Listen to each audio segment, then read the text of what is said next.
This week's episode was brought to you by Daniel Chen, Moon Libra-born, Roman, Linwood Manning, Nydia, and Silky Johnson. Thank you, Daniel Chen, Moon Libra-born, Roman, Linwood Manning, Nydia, and Silky Johnson. It's with the generous support of listeners just like you that our subterranean tunnel full of rabid mutant agents of espionage continues to densely pack information drops with astral encrypted neural coding receptors, which are upgrading your DNA as we speak, in order to best prepare you for the final battle between good and evil, which will be occurring in an undisclosed location near the center of the Earth. If you'd like to know where the UFO rendezvous point is, or maybe just hear the second half of this episode, then please visit www.patreon.com/thewholerabbit, where your monthly donation of just $5 will not only earn you instant access to this extended episode, but our entire library of extended episodes that stretch back all the way to 2019, prior to the government being replaced by AI. But not only that, I'll send you a 5x5 high-quality vinyl sticker of our Big Bunny Baphomet cover art at no additional cost to you, and you'll even be granted the secret keys to our Discord server, where you can help us sabotage the evil torture demons who secretly run the world from the vast tunnel system down below. We also sometimes play Scrabble. Heka is our undefeated champion, who you also will be unable to beat, and I think we're going to expand our repertoire to Crazy Eights, maybe even poker. Subscribe at our $20 tier and shoot me a message to schedule your tarot reading. The holidays were kind of busy, but I'm more available now, so think about it. In this week's episode, we go so far down the rabbit hole that we encounter the mutated denizens of a lost race descended from Atlantean giants, because this week we're exploring the science fiction world of Richard Sharp Shaver, who, of all things, claimed these stories were none other than historical fact. Published in Amazing Stories magazine in the 1940s with the help of editor Robert Palmer, the Shaver mystery took the world by storm and laid the foundation for UFOlogy and conspiracy culture that still endures today. In the first half of the show, we discuss Richard Shaver's theophany of a lusty swamp witch, Nydia, and how he came to know firsthand the denizens of the underworld. We also take a look at the ancient space language Montong, a galactic commons of sort that Shaver introduced to us, before exploring the colorful details in his short story, I Remember Lemuria. In the extended episode, we go further down the Shaver rabbit hole. That sounds pornographic somehow. And get into the vast menagerie of human-alien hybrids that our ancient alien overlords created in their laboratories and populate the many worlds in space. We discuss the radioactive influence of the sun, megalithic monuments that still exist today, and the origin of the devilish Dero, who control the human elite with their high-tech machines far below the Earth's surface. Thank you, and enjoy the show.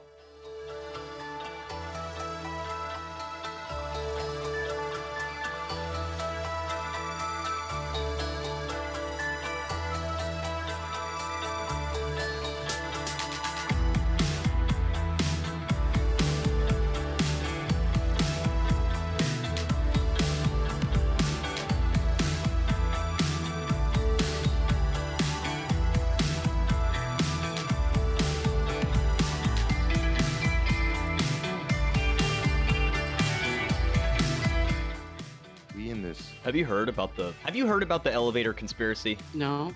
Hundreds of people are saying they got stuck between floors, but I don't believe them. I think they made it up. Oh. You know, gravity's actually a conspiracy theory. Oh, yeah? It's just another way for the man to keep you down. Yeah, pretty much. How many conspiracy theorists does it take to change a light bulb? How many? Do your own research. Nice. As a kid, I told my mom, Mommy, I want to grow up and be a conspiracy theorist. You know what she said? What? Prove it. Okay. It's like the first step of becoming one, right?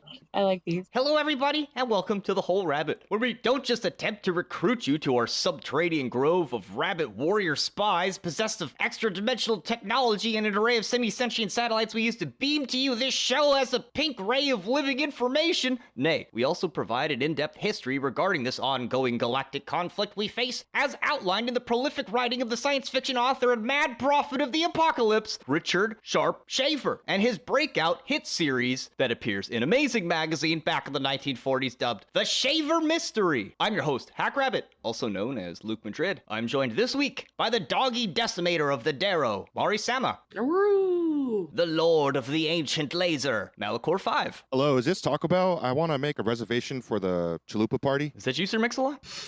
The niece of the Elder Nortons, Heka Astra. I don't know what a Norton is. But you will soon. Also, hello. You know what? Shaver mystery kind of just gives me the image of, young people partying and then they wake up shaven and it's a mystery.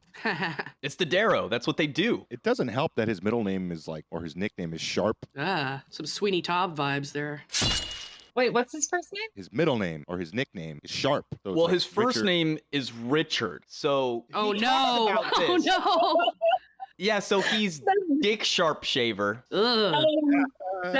That's unfortunate. And Heck is not going to like talking about this because she's been visited by Nortons before. If I remember correctly, she had to kick him out of her house once. I'm really not down with the alien topic. It's not really something that I feel super comfortable with. More so comfortable with the Nordic stuff, but I didn't know that what was it called? Nortons? Nortons. Yeah, I didn't know that was an alternate name for them. I don't really look into this kind of stuff. Well, it's been looking into you your whole life. Stop. Special thanks to listener Balrot, who got me to look into Richard Shaver. He was like, hey, you done a show on this yet? I was like, wait a minute, that's where these Dero come from, because I had heard about the Dero, but I didn't know it was related to this author. So thank you, Balrot. When Luke was researching this, I think he tried to get me into it because he's like, it's all the same stuff that you talk about, except, with all these alien things. And I'm like, nope. It is. It's all the same stuff. It's the same stuff from the End of the World Part 2 episode, but this is the full story. Yeah, I just can't. I can't. But I'll you try. must. I will try. You must! Our story begins when Richard S. Shaver rose to prominence as a science fiction author in the 1940s, with tales describing a vast subterranean world of caverns beneath the Earth's surface. According to Shaver, these caverns were inhabited by evil beings he called Dero. They were said to use high-tech devices to torment and even kidnap the unsuspecting inhabitants of the surface world. Although compelling in his own right, the Shaver mystery, as it would come to be known, was remarkable because Shaver claims to have written these stories based on personal knowledge and experience, which was initiated by a love affair with a swamp witch native to the sprawling, lush underworld. Although presented as fiction, Shaver would adamantly claim these stories were true. Had it been up to him, the stories would have never been presented as fiction. But, as his editor, Raymond Palmer, pointed out, without a fictionalized edition of Shaver's account, nobody would have read it. The public never would have seen it unless somebody presented it as a story. Likewise, Shaver was promoted intensely by Raymond Palmer, who was the editor of Amazing Stories magazine, a pulp fiction magazine that helped pioneer science fiction as its own genre. Both Palmer and Shaver would play no small part in the affair. Originally, Richard Shaver had sent Palmer a letter containing what he claimed to be an ancient alphabet, along with the hidden meaning to the 26 letters of our normal Latin alphabet, and that the etymology of all our words for every modern language had a secret meaning that could be traced back to this ancient one, which he called Montong. Most importantly, Montong is thought to be a universal language spoken by everyone in the galactic community. So like Galactic Commons? I feel that this idea, even if this is fictional, this man-tongue or montong, it's pretty interesting because I guess we're going to go over each of the 26 letters very quickly, but it's almost like the first idea that comes into your head when you think of the letter. It looks like that's what he's reaching for, trying to get to the very essence of the way that the sound of the letter specifically contributes perhaps to subconscious or universal underlining idea of what the letters mean, and then there's words that are made out of the letters, of course. So I think just including something like this in a fiction or in your religion or your beliefs is pretty important. Yeah, I do like this type of creative thought process. I mean, a lot of magic, I love chaos magic. That's pretty much what it is. Linking creative connections into your will and then manifesting them. So the alphabet, I'm looking at it, and it's interesting too, because not only is it maybe the first word he thinks of associated with the letter, it's almost as if the glyph itself reflects that idea as well in some of these cases. So when he's talking about this being basically a commonly spoken language, it could even be more pictographic and psychological than our actual, Latin alphabet language. Well, like O means an orifice. Or a source, like something emanating out of a point. And what's funny is this idea of his is like vaguely related to the idea of a Proto-Indo-European language group that we know exists, where every language from Northern Europe down into India seems to have a common root. Supposedly, Shaver found the ultimate root of all the languages. It just so happens to be a bit silly. I don't know. Some of these kind of make sense to me. Well, let's go through them. All right. Not it. Oh, Mal, you're the one who put them in here. Oh, we could popcorn them. Okay, I'll read it. So this is man-tongue, A through Z. A is for animal. Duh. It starts off like a children's book for the alphabet. A is for animal. B is to be. C means to see, like with your eyes. See, it's so cookie. It's good enough for me. D is the harmful energy generated by the sun. It's a sun visor shape. E is energy. F means fecund. Like What? fecundity, like a swamp is full of life. Okay. fertility. G means to generate. I like this one a lot because it reminds me of the spiral, the phi, the golden ratio. Freemasons have a G there, and they're masons, they're generating stuff. Oh, it lands. Or God, as in creation. Right. H is human. I means I, like the self. Oh, that was easy. J is the same as G, generate. Racist. K means kinetic, as in motion or energy. And I like the K because it looks like a wall with some kind of energy beam reflecting off of it. Okay. L is life. M means man or human. N means child, as in ninny. Not sure. Old school word. Right. Yeah, this is from almost 100 years ago. I was going to say, interesting, the N is an incomplete M. So it's an adolescent man. Oh, that actually makes some sense. M is like for a grown up, and then N is for like a child. Well, ninny means foolish person in current language, but yeah. Oh, okay. So somebody maybe that's not mature. The Fool card. Mm-hmm. O, like we said, means orifice or a source. P is power. Q means quest. Duh. What else would Q stand for? I mean, this is kind of funny. Mystery. Or an adventure, as in the O, as in the source or orifice. It's like the Q has that little cross mark that's outside of and going into the source. Yeah, and the etymology of the word romance is also sort of like an adventure or a quest. It's like roaming. This is that's also borrowing off of what he's getting at, is that like Rome is a city, but it's also a verb, R is horror, and it signifies a large amount of D present. He was like way ahead of the memes. It's like extra D. S means the sun, which emits D. T is the beneficial force, the opposite of D. So T is a really good letter. That's why it's powerful. This one actually makes sense in terms of Kabbalistic associations because T is Tau and it means like a mark or a cross. So that one actually holds water. U means you. Duh. And it's literally two eye glyphs that are joined at the bottom, two entities that are joined together. Oh, that's cute. V is for vital, and in Shaver's words, the stuff Mesmer calls animal magnetism. W is will. X is conflict, sometimes meaning D and T in opposition. Y means why.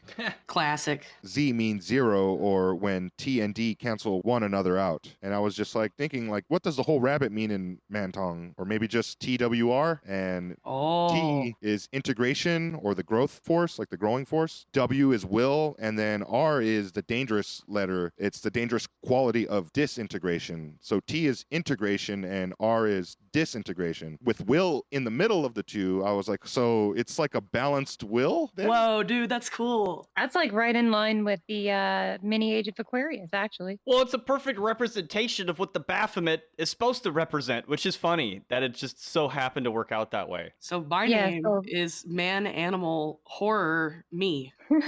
Which is okay, sure.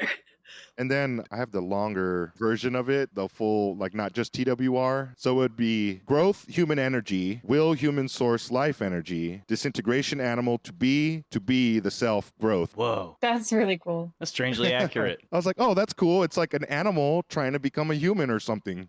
But it's like half.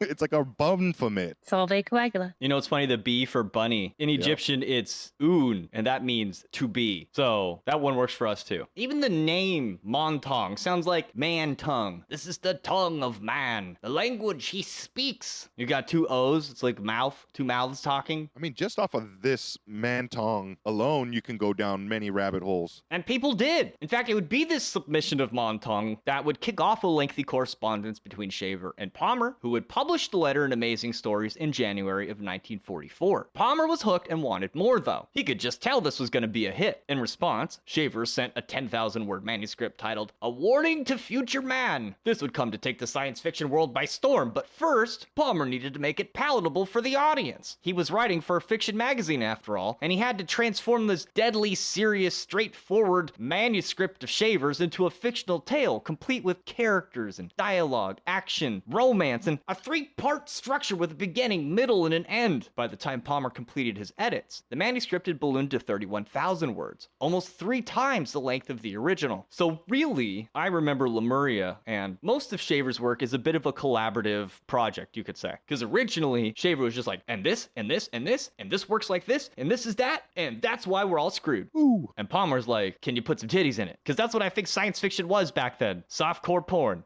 I mean, you kind of always need that hype man in the background of your music video. I guess that's Ray Palmer to Richard Shaver. Go for it, bro. Yes. tits. Palmer believed Shaver's account could be squared with popular New Age and occult tropes, which were popular at the time, and presented the Shaver mystery almost as proof or an expansion of these ideas. For instance, Alice Bailey, the Theosophical Society, taught that Lemuria was the home of the third, quote, root race, in which the physical aspect of man was carried to a high stage of perfection. This certainly seemed to describe what Palmer wrote in I Remember Lemuria, where its inhabitants operate without money, attend classes about every subject imaginable on a whim, and share communal property like forms of conveyance. It's like communism with extra steps. It's utopian. It's like a high-tech utopia where everyone just gets to do whatever they want. There is no war in Ba Sing Se. It sounds like what they were aiming for in Logan's Run, but it didn't work. Never does. Nothing does. But whatever, that's a doomer. It's a utopia, I'm convinced. Logan's Run is another one of those science fiction worlds that seems to have borrowed a lot from Shaver. Like, remember when they run into the refrigerator robot on the way out? That makes so much more sense now to me. That being said, Palmer did not stop with theosophy. To the dismay of Shaver, Palmer attempted to fuse Shaver's world with the channeled automatic writing of the late 19th century spiritualist John Ballou Newbrough. I think he may have come up in our Edgar Casey episode. He was pretty famous. Newbrough had been a dentist when he suddenly felt the urge to write. According to legend, John needed to only sit at the typewriter, which was a new invention at the time, for 30 minutes each morning when, as if possessed, he would start to randomly begin typing without knowing what he was writing. What resulted was a, quote, new Bible, as he called it. He gave it the name Oaspa, which, most pertinent to our story, detailed various heavens and hells one would venture through after death. Palmer put forth the idea that Shaver's subterranean caves were actually Oaspa's atmospheria, an intangible realm in the upper atmosphere where incorporeal spirits dwelt, replete with both heavenly realms and hellish ones ruled over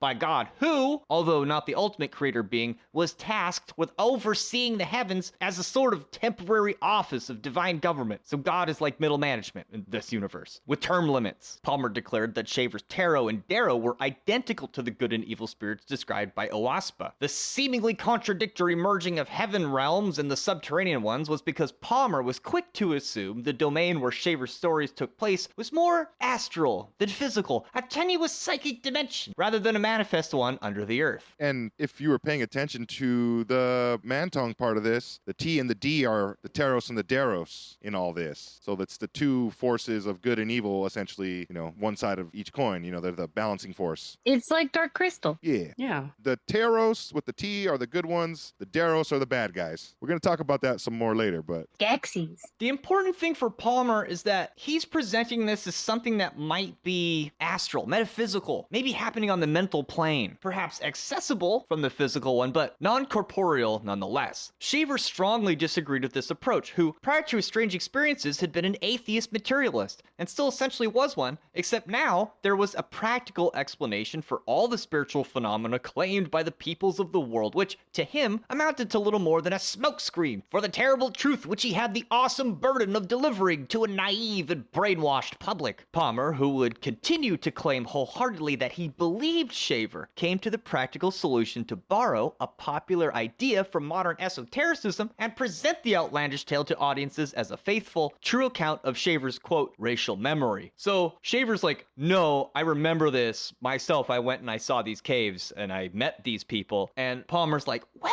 why don't we just say it was racial memory? And Shaver's like, damn it, you're polluting my message. But go ahead and do it. I guess for the hands in the back, what's racial memory? It's the idea that the things that your ancestors went through, you have a little bit of that memory stored in your DNA, and it still has an appreciable effect on your psyche and how you process things and what things you're sensitive to. Nonetheless, though, it's like perhaps you can call it a magical talent or some sort of ability, right, to remember these things in the first place. Well, usually you don't remember them, and all the mystics of the world say, well, you're not supposed to, including Edgar Casey, right? He's like, you forget all these things so you can have an embodied full experience fresh each incarnation, because if you remembered everything, it would mess you up. And then we have schools like Scientology, which they make you pay thousands of dollars so they can teach you how to look at your racial memory, which, is in your DNA, or perhaps you can access your past life regression. It just goes on and on. But Shaver's like, no, that's not how this happened. Like, I actually remember because I went into the caves myself. Yeah, that being said, I can't help but see a couple similarities between Shaver's work versus those of D. and Callie or even L. Ron Hubbard. Oh, yeah.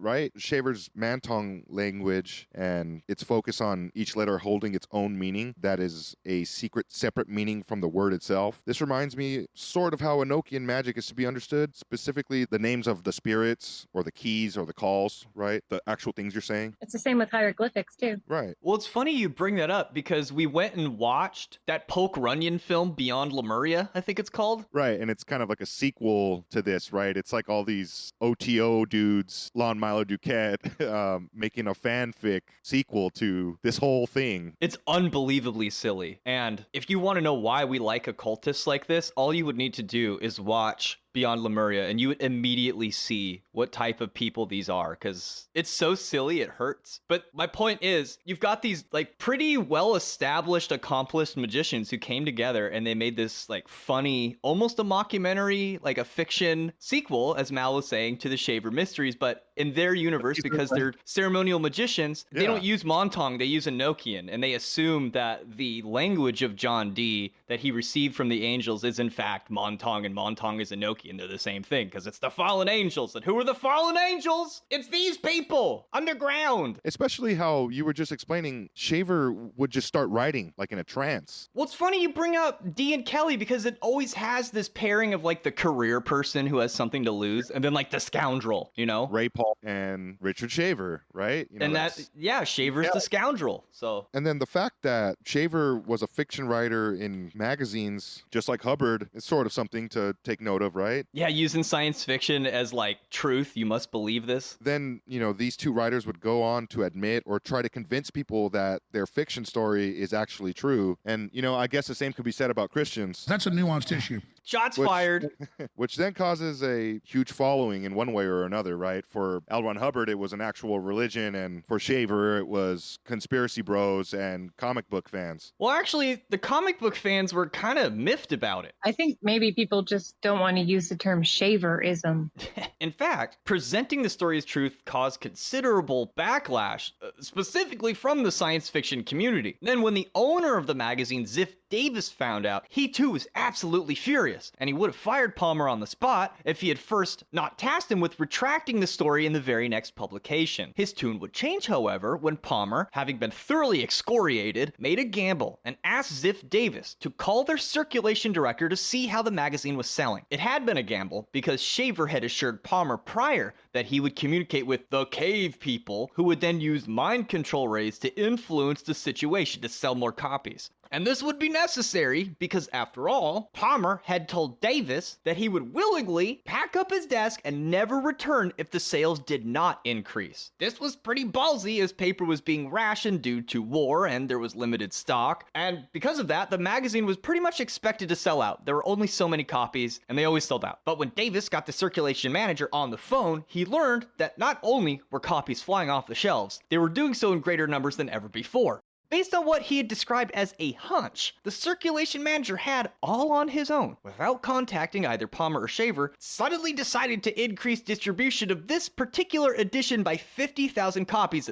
They were selling like hotcakes. Ziff Davis never gave Raymond Palmer any more problems about the matter, and the Shaver Mystery consistently kept sales high at that new watermark for the years it was permitted to appear in Amazing Stories, to which both Shaver and Palmer only stopped doing it after Ziff Davis was contacted by the Pentagon to immediately cease its publishing. So long story short, yes, it was controversial. It got a lot of people upset, but it also sold a ton of copies. And it wasn't until the Pentagon said to shut it down did it shut down. The Pentagon? The Pentagon! That is what both Palmer and Shaver swear upside down left ways, right and straight. Dude, that's like the pentagram spell of the United States coming after you. I'm sure they've got some of their building underground. They know all the truth about the mud flood and the giants. Don't tell me this is true. I'm starting to remember Lemuria now. Someday we're gonna do an episode about the giants of Kandahar. Like, those folks who went to Afghanistan saw some weird stuff. Presumably, the Pentagon had to step in after smaller attempts had long failed. Prior to this, the Queen's Science Fiction League had passed a resolution which declared the Shaver Mystery had become a danger to the sanity of their readers, and threatened to submit copies of Amazing Stories to the Society for the Suppression of Vice. This all sounds very British to me. Later, at a convention in Philadelphia in 1946, one fan proposed circulating a petition to have amazing stories banned by the US Post Office, which narrowly failed by a 2-vote margin. So people have been trying to get this out of the public from the very beginning. From a strictly cynical vantage point, it seems totally possible that Richard Shaver and Raymond Palmer simply made it all up, and the two men had stumbled upon a new form of viral marketing, the sort of which that would make the Blair Witch Project so successful in future decades. After all, if you just tell people it's real, it makes the suspension of disbelief all the easier. But if we take a closer look at Richard Shaver's account of how the entire thing started, we find a story not too unlike that of later science fiction author Philip K. Dick, in that the subject of his writings came to him during an almost religious, visionary experience which initiated his various stories. They both published with the intention to inform a naive world of its vast spiritual imprisonment on planet Earth. Shaver recounts his experience in an essay titled My Story, which is included in a compendium of essays titled Flying Ships, Humanoids, and Creatures of the Subterranean World. It's on Audible. It's pretty good. Check it out. It has a bunch of different essays, and some are just about other people's experiences of the Hollow Earth that just happen to line up really well with Shaver's. We're going to get into some reader stories near the end, but this is the one where it all got started. Are you guys ready to hear what happened? Yeah. Yeah. So keep Philip K. Dick in mind. Shaver recounts that he was once just like us, a normal person, until one hot night, he had the most fantastic dream. In his dream, Shaver found himself in a vast swamp replete with multicolored flowers, weeping trees, and a thickness in the air which was both verdant and choking. Beneath the surface of the steaming swamp swim enormous serpents with vast gaping mouths. Groping through the thick mist, or perhaps as the thick mist itself, he suddenly caught sight of a gorgeous, naked, swamp water-splattered young woman with glimmering white skin, shapely breasts, and long red hair which swirled like fire. Hot swamp witch.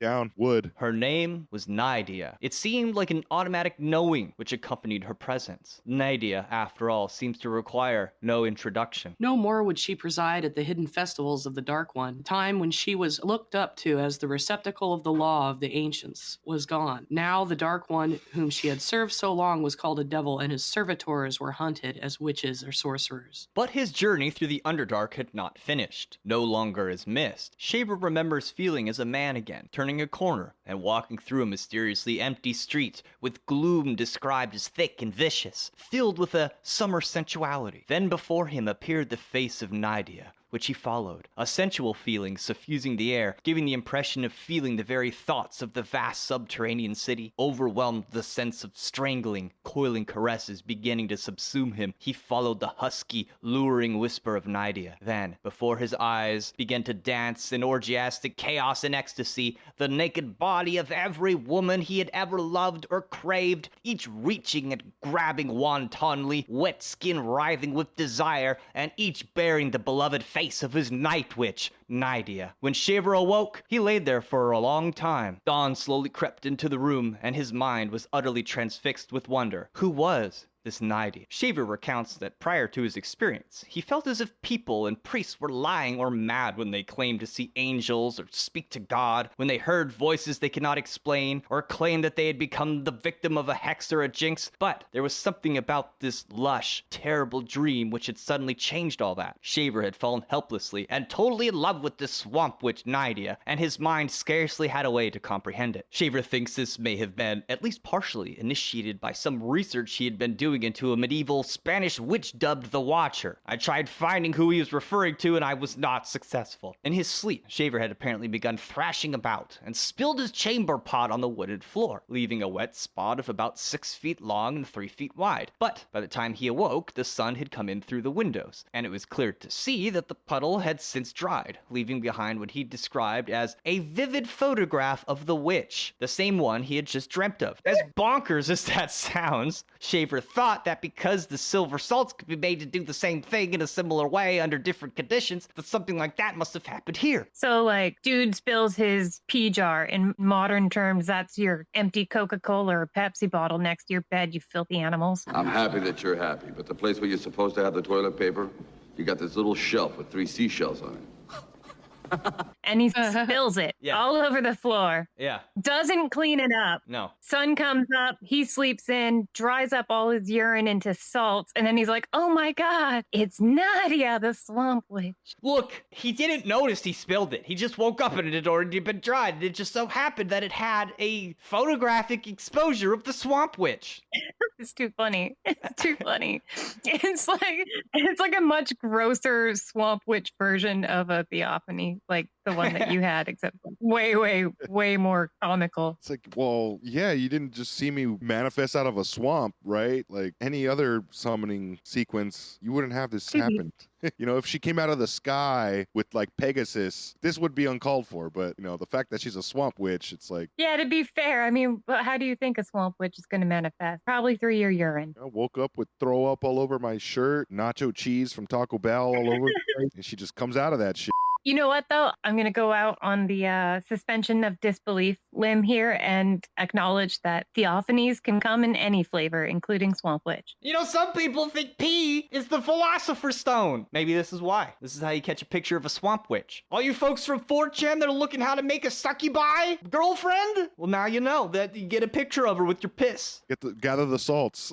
Privately, Shaver was left to assume that whatever the contents of his dream may have been, they had to have been beamed to him, presumably by some kind of a device which produced this photographic exposure by an accident of its operation. That the image of Nydia was the only light to have graced this puddle of pee before it had dried. I mean, he assumed there was a practical explanation, and this practical explanation was that he was being beamed with a mind ray that was making him dream, and this mind ray left behind this image of Nydia. So he's got V2K action going on as well. Yes, absolutely. This is like the guy who invented it. And this would only be the beginning. Wait, what's P2K? Oh, V2K, voice to skull technology. Oh, okay. The next bizarre discovery for Shaver would occur a short time later when he was working at the original Ford manufacturing plant in Highland Park, Detroit, while operating a set of welding guns. At first, Shaver suspected it was possible that things had begun to get strange due to suffering too many bonks on the head while operating this machine, as he was made to regularly switch between these two welding guns as they hung from a conveyor overhead, which alternated so its operator could make two different sized welds. This necessitated the worker to duck and avoid a heavy crack on the head when the next welding gun swung into position. Occasionally, Shaver recounts becoming tired and sometimes forgetting to duck, which resulted in getting the occasional heavy wallop of a metal piece of machinery to the cranium. Today, modern science tells us that Shaver may have actually been correct in suspecting a potential traumatic brain injury as the cause of his hallucinations, but the quality of them was so strange and poignant, Shaver eventually begins to doubt that this is the case. According to the story, as soon as Shaver began touching one of the welding guns, he would immediately begin to hear voices. Far-off voices of endless complexity. When I changed to the other gun in the pair, I heard nothing. Then I grabbed the gun again as it came around, and right away, I knew what was in Bill's lunchbox. Which girl Bumpy was going to take out that night. The gift Hank's mother was planning to get his wife. It was a dress, and quite a dress too. Moreover, I knew what the men upstairs were griping about. I heard everything I did not want to hear all over the factory. The welding gun was by some freak of its coils field attunements, was not a radio, but a teleradio, a thought augmentator of great power. After a while, I found I could read the thought of everyone in the building if they were standing near the wires leading to my gun from the transformer upstairs. For several hundred feet, I was a Dellinger of the mind, and I fooled plenty of the fellows by telling them what they were thinking. But at last, it began to get on my nerves. I'll tell you why. I could not figure it out. I would hear a mean kind of voice say something like, "Put her on the target." Then I would hear a woman's screams grow louder and louder, and more agony in the screams, and at the last, a gurgle, a death rattle. Then later, I would hear some person thinking about a spaceship. Not a new spaceship, but an old one he had been out in space with. Cop a Prada spacesuit about the stars. What he thought about it was too much for me, but he knew plenty about electronics that I didn't. I would hear a woman cursing at the lash of a whip and feel pleasure in the scream of the person getting the lash. But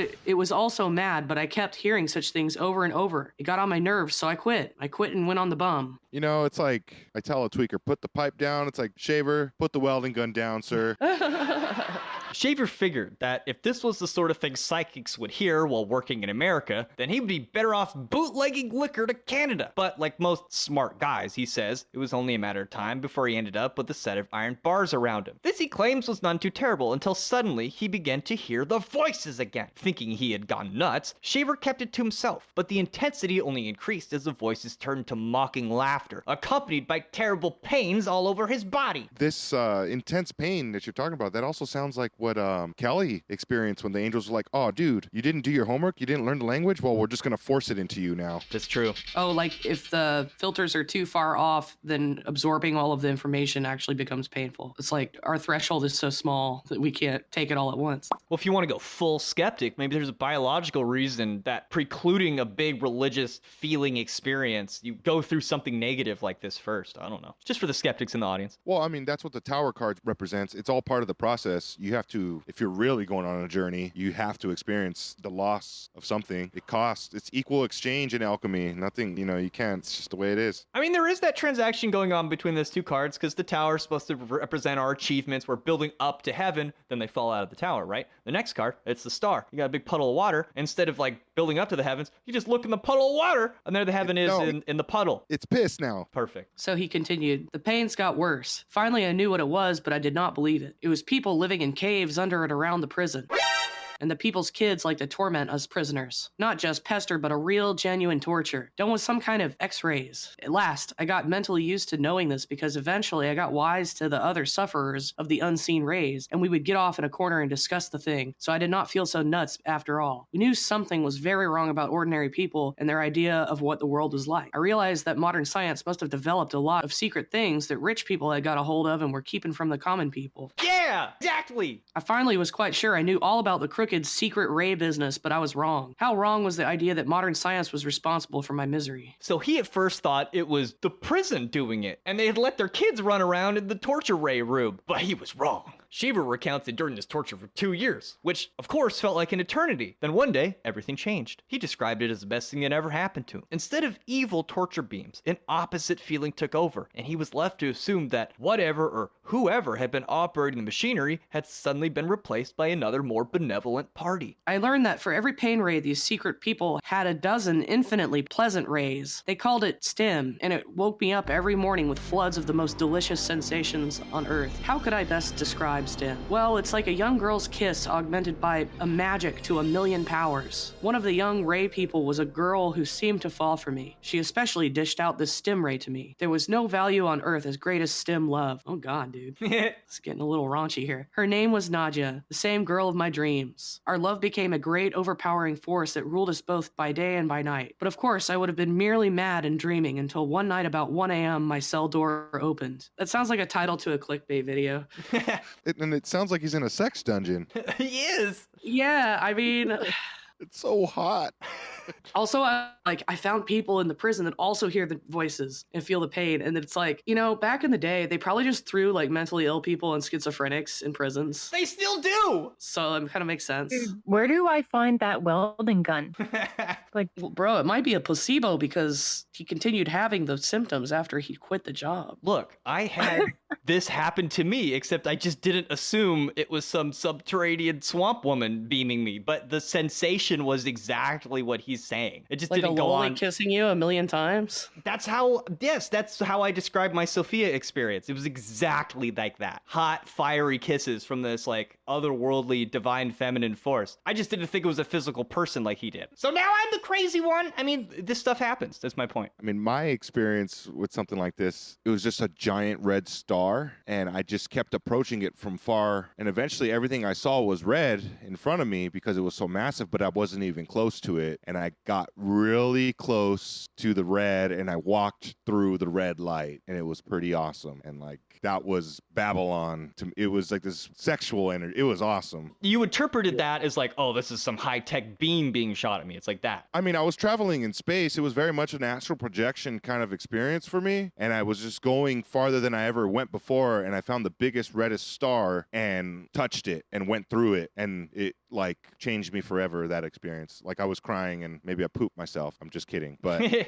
stuff like that happens. This guy's using piss puddles. I'm looking into stars. I don't know. Luke, you saw beautiful stuff. It felt exactly like how he's describing it in this particular sequence. I just didn't have a science fiction edge to it. I had a Gnostic one. And it's just because I'd been reading Philip K. Dick. And we'll bring up Philip K. Dick because his experience is also very similar to this one. So back to the story. He sits up in bed and there's a prison guard that's like, open the door to his cell. And he's like, uh-oh, what's going to happen to me right now? Naturally, he's wondering, what does this guard want with me so late at night? But the guard just stood there right outside the cell door. He appeared like some kind of a stupefied zombie. At first, Shaver thought the guard had been walking in his sleep, but then he noticed Nydia laughing maniacally as her hair swirled about her. She was in spectral form, a transparent projection of herself, and beckoned Shaver playfully to freedom. With Nydia's mind control beams helping along the way, Shaver escaped the prison without being noticed by so much as a soul. Then that ghostly imp angel took me by the hand and led me for miles, deep into the wooded countryside. Within a thick grove, she led me to a great gap in the rocky hillside. Once inside, he heard the door behind him swing shut. Inside, he saw long tubes emitting light which ran along the walls inside a chamber he described as an alien place. He also describes large statues of inhuman creatures holding up great rock ceilings. After walking for a while, they came into a vast space, and further on, the ghost led Shaver to the flesh and blood form of its controller, his beloved swamp witch Nydia, who leapt into his arms gleefully as soon as he set foot in the room, kissing him wildly with abandon. What he would learn from these people and their alien civilization, he claims, filled the contents of his stories. So his succubus girlfriend broke him out of prison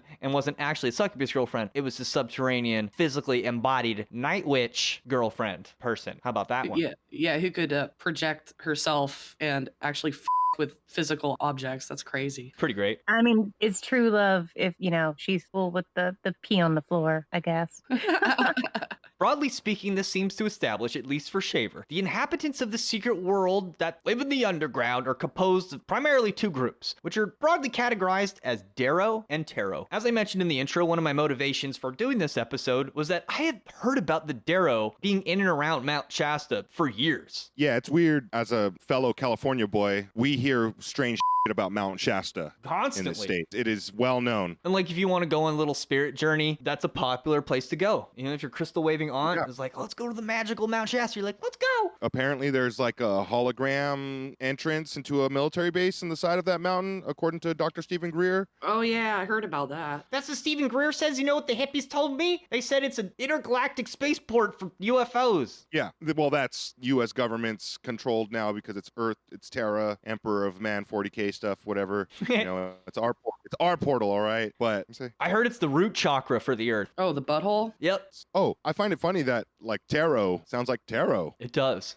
Tarot, that's the whole point, is to help you integrate stuff. So actually, makes sense. Another thing that's odd is in a lot of languages, the T and the D are extremely similar sounding, if not the same sound. Then sometimes they swappy when you do the British and the American accent. So what I had heard about these Dero, they actually match Shaver's description. They're usually a subterranean race of torture-inducing gnome-like monster kidnappers possessed of high technology capable of controlling the human mind. Oh, okay, cool. Wait, I'm just remembering now too that they even put the Deros, the monster race, in D&D. They got Deros in D&D? Exactly what I'm talking about. So to clarify, this Nydia chick she's the Tero, not the Dero. She's got the T, not the D. This can be assumed, yes. Because just to recap, generally speaking, the Dero are the bad guys. Tero are the good guys. We already talked about why this makes sense in Montong's etymology. The thing is, the Tero are much smaller in number. The Dero are like everywhere. Now, to get a more in-depth understanding of these Dero and Tero, we need only look at I Remember Lemuria, the first story that Palmer ever published. I listened to this whole book for this episode. Pretty interesting. I did too.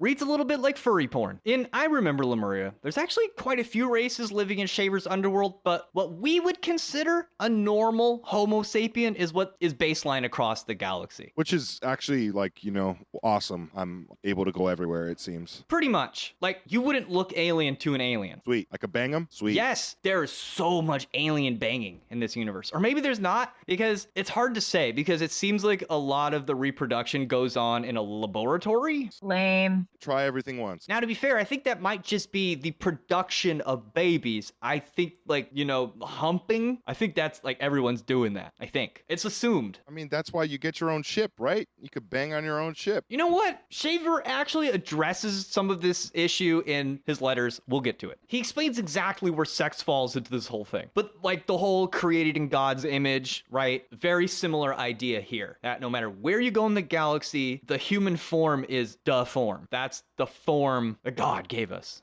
So this baseline human form, this baseline stock, this is what composes the quote elder races, of which there are Atlans, Nortons, and Titans. Each of these baseline human races tend to continue growing in size, strength, wisdom, and intelligence if a healthy lifestyle is maintained and toxic influences avoided. So they can't use social media.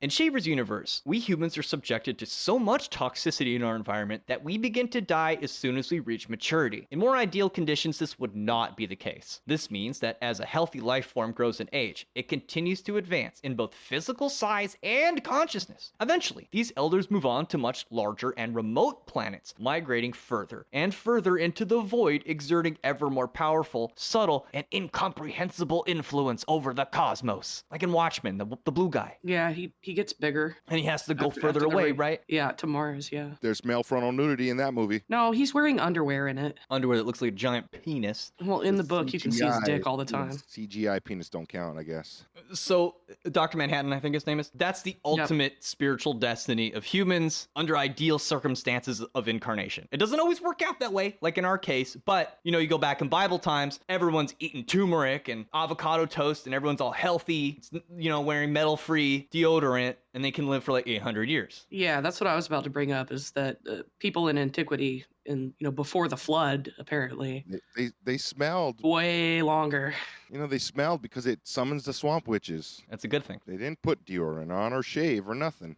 That's great you brought that up, Maury, because that's what they always tell us about the flood. Is like one of those aliens was like, no, don't kill this one. We're just going to make their bloodline really crappy so they die young. And it's like, oh, okay. Yeah, so we can't attain the same greatness as they can. This whole eagle versus serpent thing. Here we are again. True. That being said, people could still grow sideways. Here at the center of Mu, I had become nearly weightless, and the ceasing of even such swift motion did not have ill effects upon my weightless body. Two fat Atlantans stepped out of the car ahead of me, sighing with relief at the renewed weightlessness, which they had obviously been anticipating. Oh, where are the croissants? Finally, I could breathe again. I need my cheese croissant. The eldest race, the Nortons, they're the most vanilla. They avoid all contact with suns because, as is all important to the plot, once they get to a certain age, stars or suns that is, they begin to emit a toxic influence both on the body and mind.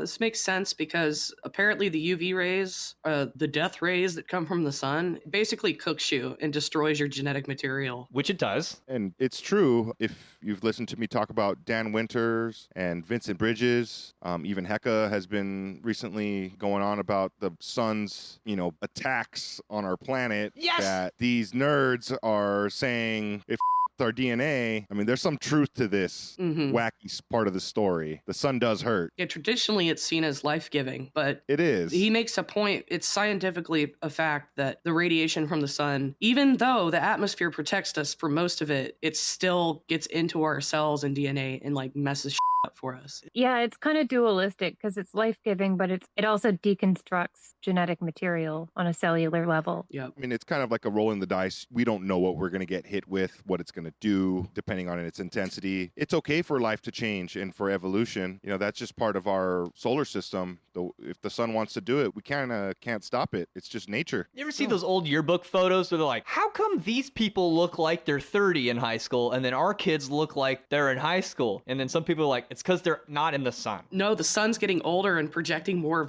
toxicity. I think it's their haircut.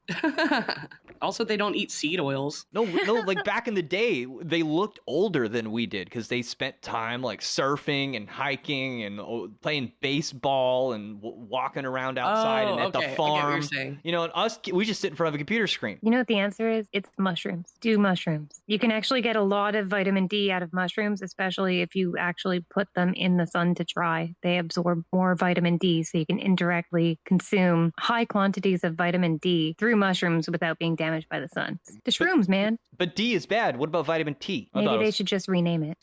It seems to me that in the alien mythology, it seems most apparent we would relate the Nortons to the tall Nordics, because they're described as these tall, snow-white skinned, blonde or red-haired people who, due to their, quote, technicons making veriform mutation breeding, quote, unavailable to the public, they failed to crossbreed with any of the other races or make any novel mutations. Oh, that's interesting too, because fair-skinned people, and especially redheads, that trait is actually recessive.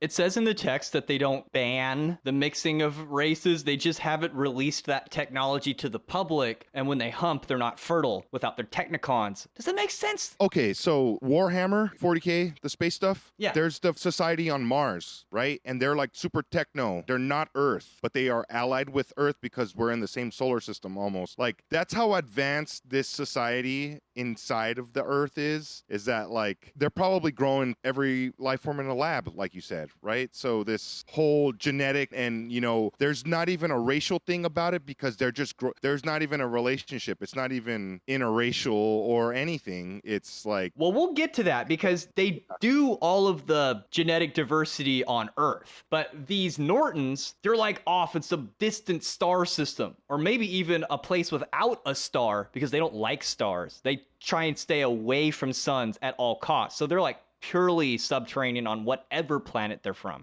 yeah, they're in the void. Yes. So then Technicons, they seem to be the class of the elder races which are responsible for all the technological endeavors. In I Remember Lemuria, the protagonist Muton Meon encounters an elder Norton. This is what he says. It had been the words, quote, Princess Vanu, chief elder, that had struck a new kind of fear into me. The chief elders had been described to me in Teen City. They are the oldest of the race and are given official power according to the value of their achievements to the race. They are of both sexes and have learned all there is to know of the secrets of growth, how to manufacture their own life-supporting essences, nutrients, and beneficial vibrants. And on their ability to improve upon the standard nutrients of the people often depends on their success. Thus, when a simple row like myself becomes near one of these elders, his will becomes their will automatically, for it is overcome by the great, all-pervading force of the life within them. One hardly notices this when the elder is of the same sex, but when that life force is of the opposite sex, the attraction is so great as to be irresistible. So true is this that seldom is a roe of one sex allowed too near an elder of the opposite sex. For never again would the poor roe free himself of love for the elder. My spirit trembled when I knew the elder to which we were being taken was a woman who for unknown centuries had absorbed all the essences of growth-promoting substances. And two, nor was a place where growth science must be a far, far ahead of our own sun-baked Sciencon's achievements.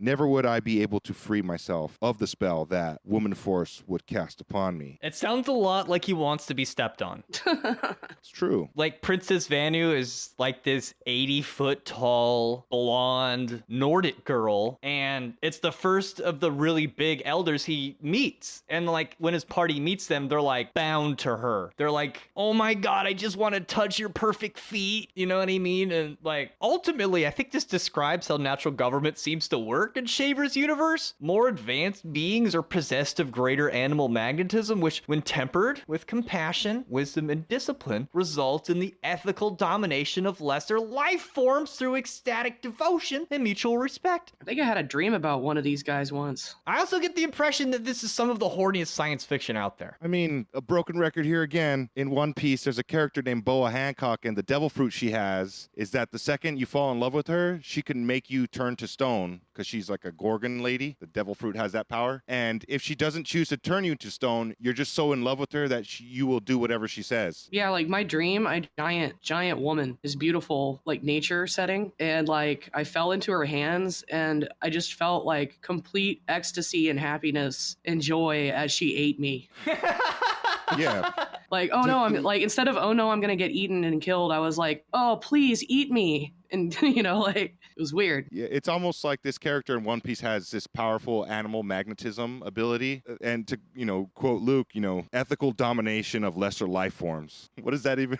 Ethical domination? Like, I was gonna that's say I totally felt sexy. that in my dream. Like, I know exactly what you're saying, Well, but it doesn't make sense though on paper. Shaver is so materialistic, he has to have a material explanation of how this stuff works. So, like, when the protagonist falls in love, they don't just have like a ceremony, they get put in these chemical vats, and these chemical vats are full of all of this like nutrients, right? And then they like link their two minds together. And so Yeah. it's like anything that we would think of as like, oh, that's love, or that's fate, or that's destiny, like Shaver has a mechanical, chemical counterpart that makes it make more sense. You know what I mean? Oh, weird. Vitae, Yeah. right? It's the blood, that substance you're talking about too, in the vats and all that stuff, right? Yeah. It's vitae. It's the blood of the gods. Yeah. And he Mhm. goes and explains all this stuff, and it almost sounds like, well, whatever. There's all kinds of other fictional stories I can go and rant about right now, but it's the Bacta tank of Star Wars, right? It's that healing blood of the gods, in his words, the Vitae, creating all this stuff. Well, like, you remember in Star Wars how everybody treats Princess Leia? It's like because Princess Leia is good and she has the Force on her side and she abides with the Force, and so the Force abides with her. But it's less mystical, right? In Shaver's universe, it's like, no, this lady has just eaten enough power bars, and so when you're around her, you get that muscle milk boost just being around her, and she smells like muscle milk, you know? She ate the Maru fruit, devil fruit from One Piece, you know? It's the same thing. But if you'd like to hear about the other alien races, including the Rhodites and the Abandoned Dero, and especially the evil Dero, and also maybe what this has to do with Philip K. Dick's theophany, some letters written by fans about their own personal experiences in the underworld, which means it's absolutely true, then please visit www.patreon.com/thewholerabbit, where your monthly donation of just $5 will not only get you this extended episode, it'll get you all of our extended episodes, which go back into like 2019 when we were still just babies in the womb, and we were making the show with Bluetooth speakers that the doctors put inside our mothers. And it's the only podcast like that. And our mothers were on the moon. They were astronauts. If that sounds like something you are into, then check out the Patreon. Until then, everybody, thank you, eat carrots, and shoot lasers. Pew pew. Pew, pew, pew.